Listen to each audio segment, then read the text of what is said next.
Hello students. देखो बेटा, चलो हम नेक्स्ट टॉपिक पे बढ़ते हैं। अब नेक्स्ट टॉपिक है जो अपना ईएमआई के अंदर वो लास्ट टॉपिक बढ़ता है भाई। फर्स्ट पार्ट के अंदर अगर हम प्रदीप की बुक के अकॉर्डिंग देखें तो फर्स्ट पार्ट आपका आज कंप्लीट हो जाएगा, ये लास्ट टॉपिक है। और उसके बाद बस कुछ गिने चुने से टॉपिक रह जाते हैं। कुछ एक टॉपिक्स आपके डिडक्ट हुए हैं, डिलीट हुए हैं सिलेबस से 4th यूनिट के। और इसी वीडियो के साथ आपका जो हाफ ईयरली सिलेबस है बेटा, हाफ ईयरली सिलेबस मैं कंप्लीट कर दूंगा। मतलब पहली 4 यूनिट्स को हम काउंट कर रहे हैं आधा सिलेबस, और आखिरी की जो 5 यूनिट बचती है, कहने की तो 5 यूनिट है पर वो 3 यूनिट के ही बराबर है आगे वाली 4 के। तो इसीलिए आपका जो हाफ ईयरली सिलेबस है वो कंप्लीट हो जाएगा 4th यूनिट के साथ, यानी कि 2 या 3 दिन के अंदर अपना हाफ ईयरली सिलेबस कंप्लीट है। तो उसके बाद मैं बेटा एक बार रिवीजन करवाऊंगा आपका, और रिवीजन होने के बाद फिर हम कुछ टेस्ट लगाएंगे। उन टेस्ट लगाने के बाद फिर हम प्रोसीड करेंगे नेक्स्ट सिलेबस के ऊपर। तो ओवरऑल ये आपके मतलब जो 15 से 20 दिन आने वाले हैं नेक्स्ट, वो अच्छे कह सकते हो आप, क्रूशियल कह सकते हो एग्जाम वे से। तो आप उनके लिए प्रिपरेशन करें और वीडियोस को अच्छे से अटेंड करें, ठीक है। Now we will move on the next topic, and the next topic is mutual inductance.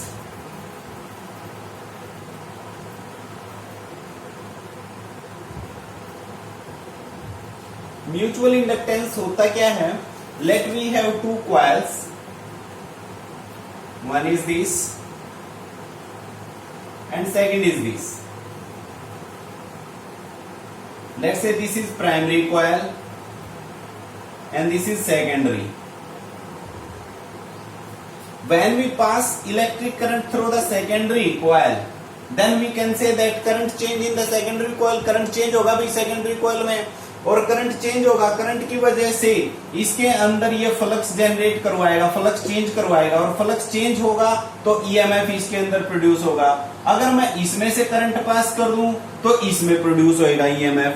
तो यानी कि एक दूसरे के अंदर चेंज इन करंट की वजह से जो फ्लक्स चेंज होगा उसकी वजह से ईएमएफ जनरेट होता है बेटा, एक कॉइल से दूसरी में यार, दूसरी से पहली में। ये तो इसी को हम क्या बोलते हैं? Mutual induction. क्या बोला जाता है? यही म्यूचुअल इंडक्शन। और इसमें जो कोफिशिएंट आएगा उसको हम क्या बोलते हैं? म्यूचुअल इंडक्टेंस बोलते हैं। यानी कि जितना भी ईएमएफ जनरेट होता है वो उनका क्या होगा? Mutual inductance. क्लियर हो गया?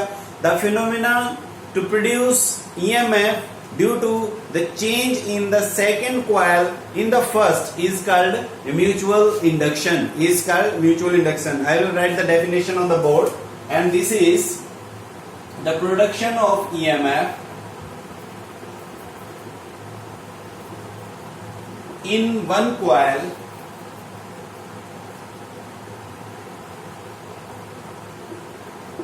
due to the change in second coil, which is present nearby first coil, and vice versa. Vice versa उल्टा भी हो सकता है। The production of EMF in one coil due to the change in the second coil, current change in the second coil, और वो present होनी चाहिए भाई एक दूसरे, ऐसा नहीं कि फील्ड से बाहर हो, एक दूसरे के पास में प्रेजेंट होनी चाहिए। तो this phenomenon is called mutual inductance. Mutual inductance में बेटा आपका जो फ्लक्स है वो फ्लक्स डिपेंड करेगा करंट पे। तो फ्लक्स इज इक्वल टू, यहाँ पे कोफिशिएंट हम यूज कर लेते हैं एम आई। वहां पे क्या यूज किया था? एल। अब यहाँ पे क्या है? एम। एम की भी एसआई यूनिट आपकी क्या होती है? एसआई यूनिट हेनरी ही होती है, हेनरी। और 1 हेनरी वगैरह को आप डिफाइन करके आ चुके हो, तो अब मैं यहाँ पे डेफिनेशन नहीं बताने वाला। तो फाई इज इक्वल टू क्या आ जाएगा? M I. That is called mutual inductance. अब ये जो म्यूचुअल इंडक्टेंस में मोस्ट इंपोर्टेंट क्वेश्चन बन जाता, वो बनता भाई 2 सोलेनॉइड का। बेटा डिक्टो ये क्वेश्चन है ना आपका सीबीएसई बोर्ड में आया हुआ है, और कंपटीशन लेवल पे भी इसके ऊपर से क्वेश्चन बन जाते हैं बिल्कुल अच्छे से। तो म्यूचुअल इंडक्टेंस ऑफ 2 सोलेनॉइड्स, तो देखो भाई म्यूचुअल इंडक्टेंस ऑफ 2 सोलेनॉइड्स कैसे फाइंड आउट करेंगे? डेरिवेशन है इसका, छोटा सा डेरिवेशन है, समझना बस आपने थोड़ा सा कि कैसे हुआ है।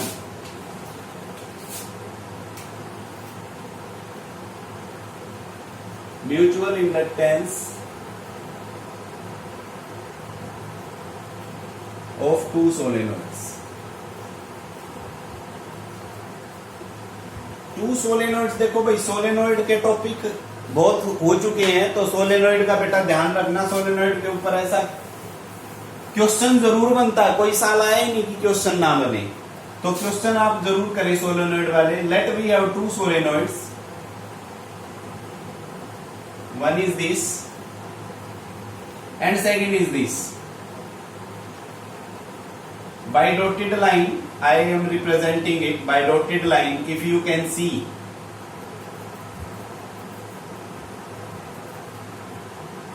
by dotted line, we can represent it.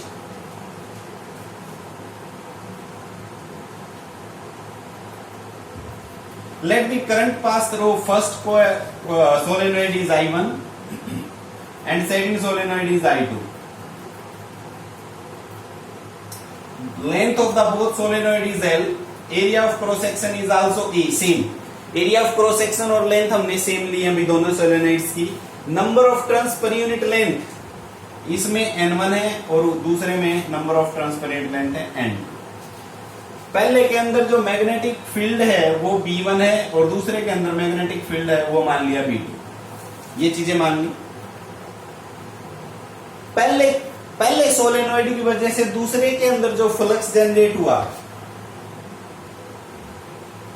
Flux generate in first solenoid due to second is 512 and 521 is flux generate in second solenoid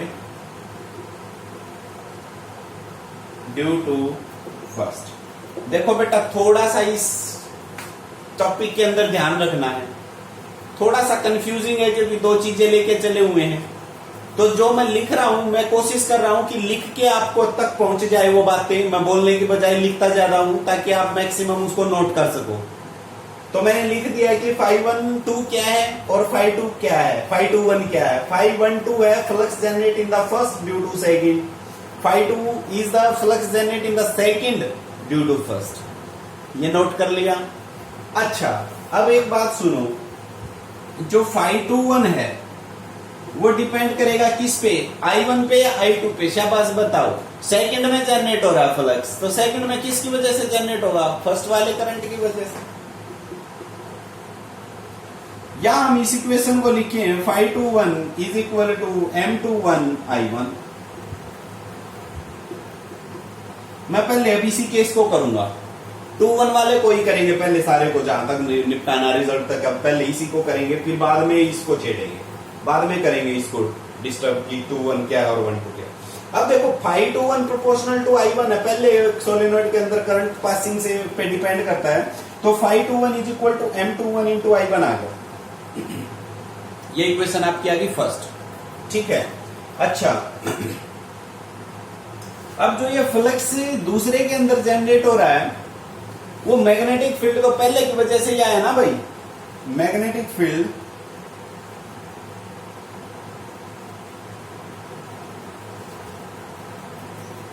of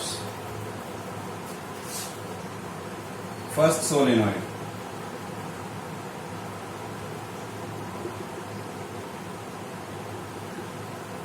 mu naught N1 I1, mu naught N1 I1, ये आपका आ जाएगा magnetic field of first solenoid. चलो magnetic field of second solenoid भी लिख लो यहाँ पे, ताकि फिर आपको बाद में बताना ना पड़े कि ये B2 हो गया भाई आपका mu naught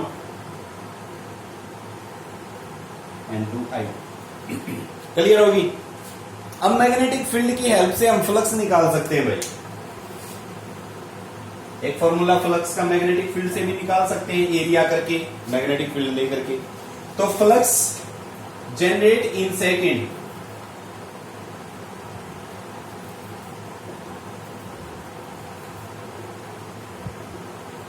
can be written as phi two one is equal to, देखो बेटा फाई टू वन किसकी वजह से जनरेट हुआ है, किसकी वजह से जनरेट हुआ है, मैग्नेटिक फील्ड दूसरे की या पहले की वजह से, बताओ दूसरे की या पहले की वजह, पहले की वजह से, तो पहले का मैग्नेटिक फील्ड रख लिया म्यू नोट N1 I1, ठीक है, इनटू एरिया, एरिया आपका ए हो गया, और ये तो होगी N1 टर्न्स के लिए। टोटल नंबर ऑफ टर्न्स कितनी है सेकंड कोयल, सेकंड सोलेनॉइड में, सेकंड सोलेनॉइड में total number of turns N2 into L है, टोटल नंबर ऑफ टर्न्स। देखो ये बार बार मैं बताने की कोशिश कर रहा हूं, आप इसको भूलो मत। टोटल नंबर ऑफ टर्न्स क्या है, number of turns per unit length into total length, तो number of turns of second solenoid कितनी थी N2, तो N2 into L। Be a number of turns total, be a number of turns total. Similarly अब इसी result को अगर आप लिखना चाहो तो क्या लिख सकते हो, mu naught N1 N2 I1 AL, ये आपका क्या आ गया फाई टू वन।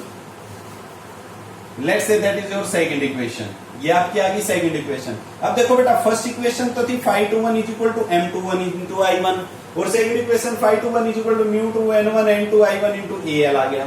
तो क्या मैं फर्स्ट और सेकंड दोनों को कंपेयर कर सकता हूं, क्योंकि ये भी फाई टू वन की वैल्यू और ये भी फाई टू वन की वैल्यू है, तो comparing equation first and second, comparing equation first and second.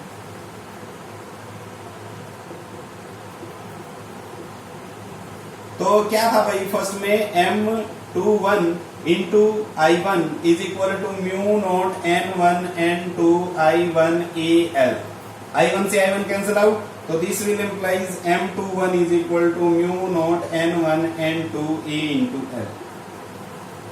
ये क्या आया है, ये आपका mutual inductance in second due to first, mutual inductance in second solenoid due to first solenoid, that is mu naught N1 N2 into AL। Clear हो गया। अब M21 में यहां पे लिख लेता हूं, M21 आपका आ गया भाई mu naught N1 N2 AL, ये रिजल्ट मैंने यहां रख लिया। अब हम बात करते हैं उल्टा चल के, उल्टा चल के का मतलब फर्स्ट सोलेनॉइड में निकालते हैं, flux generate in the first solenoid due to second.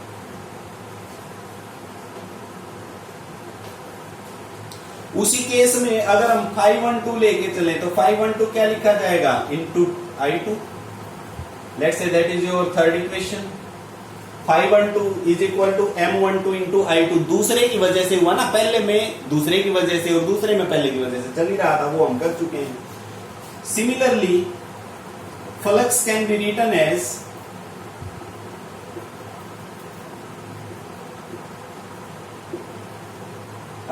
Five one two is equal to magnetic field of second, magnetic field of second नीचे लिखा था बेटा आपने, क्या था, mu naught N2 I2 into area into number of turns, number of turns पहले में कितनी है N1 इंटू L, तो क्या बन गया 512 is equal to mu naught N1 N2 I2 AL।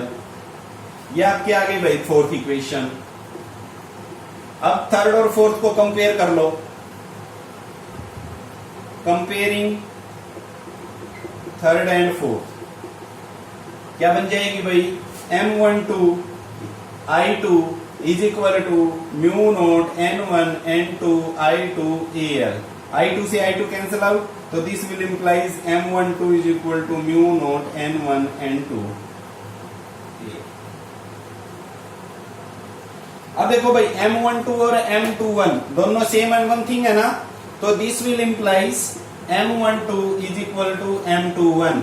इसका मतलब कि जो इंडक्टेंस है वो पहले सोलेनॉइड जितना दूसरे में जनरेट करता है उतना ही दूसरा पहले में जनरेट करता है, दोनों बराबर हो गई। तो M12 इज इक्वल टू क्या हो जाएगा, M21 means we can say that कि mutual inductance in the both solenoid generated equally. Clear होगी भाई बात ये। तो इसी के साथ आपका जो यूनिट फोर्थ का फर्स्ट चैप्टर है अकॉर्डिंग टू प्रदीप्स बुक है जो फंडामेंटल आपकी, उसके अकॉर्डिंग फर्स्ट हो गया है। जबकि एनसीईआरटी में दो टॉपिक और दे रखे हैं उसके साथ ही, दो टॉपिक कौन से हैं, एक तो जनरेटर दे रखा है और एक आपका ट्रांसफॉर्मर दे रखा है। जनरेटर और ट्रांसफॉर्मर मैं बिल्कुल लास्ट में करवाऊंगा बेटा, यूनिट के बिल्कुल लास्ट में जब सारे टॉपिक्स हो जाएंगे। तो इसके बाद अब जो नेक्स्ट आने वाले हैं वो आपके करंट और पावर के डिफ्लेक्शन मिलेंगे और एलसीआर सर्किट हम इंपॉर्टेंट टॉपिक्स हम वो पढ़ेंगे। इसी के साथ thank you, have a nice day. Preparation करो बेटा एग्जाम्स की और घर पे रहो, सेफ रहो। Thank you, have a nice day.